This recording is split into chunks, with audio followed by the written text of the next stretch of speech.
بسم اللہ الرحمن الرحیم۔ السلام علیکم۔ افغانستان میں لمحہ بہ لمحہ صورتحال بدل رہی ہے۔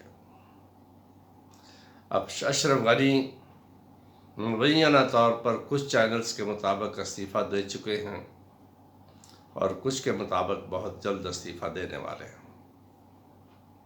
طالبان اور افغان حکومتی وفود دوحہ میں نئی حکومت کے قیام کے لیے جا چکے ہیں اور کسی وقت بھی طالبان مضافات میں بیٹھے ہیں اور کسی وقت بھی وہ کابل کے اندر داخل ہو سکتے ہیں۔ خوشائند چیز یہ ہے کہ ہر دو طرف سے اس بات کا اظہار کیا گیا ہے کہ کابل میں قبضے پر طاقت کا استعمال نہیں کیا جائے گا، لوگوں کی جان و مال کو تحفظ دیا جائے گا، لیکن اس کے باوجود کابل میں کافی بے چینی پائی جاتی ہے۔ اس بات کا قوی امکان ہے کہ بہت جلد طالبان وہاں اپنی حکومت بنانے میں کامیاب ہو جائیں گے۔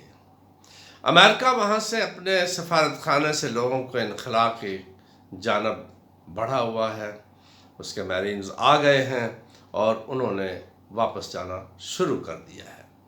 رشیا نے اپنا سفارت خانہ کھلا رکھنے کا اعلان کیا ہے۔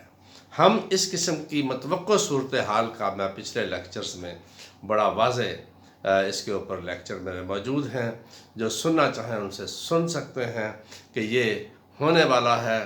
اور آپ نے دیکھا کہ اس کے کچھ عرصہ کے بعد امریکہ دم دبا کے بھاگ رہا تھا اور اس وقت وہ اس پوزیشن میں آیا کہ اپنے اس انخلاء کے لیے بھی ہے۔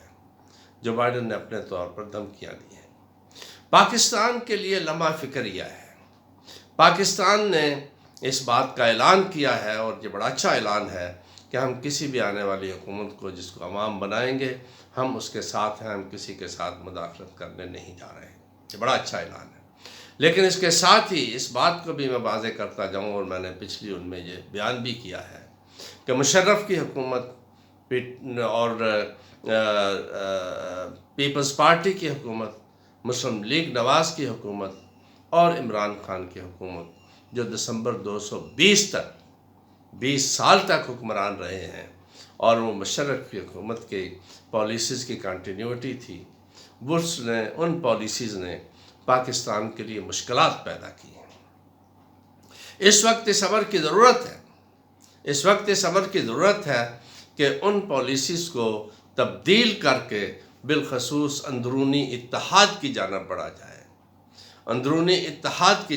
جائے، اور یہاں پہ بالخصوص جو نظریہ پاکستان، جو اس ملک کی طاقت ہے، جو اس ملک کی اسٹرینتھ ہے، جو لوگوں کی اسٹرینتھ ہے، اس کے مطابق ہمیں اپنے معاملات کو درست کرنا ہے اور قوم کو یکسو کرنا ہے، قوم میں یکجہتی پیدا کرنی ہے، اور ساتھ ہی حکومت کے لیے ضروری ہے کہ وہ ایسے اقدامات کرے کہ مذہبی جماعتیں جو اس وقت سیاسی عمل سے یا اسمبلی سے بالکل مکمل طور پر باہر ہیں، ان لوگوں کو حکومتی عمل میں اور اسمبلی میں شامل کیا جائے تاکہ ملک میں یکسوئی اور یکجہتی پیدا ہو سکے۔ Thank you very much.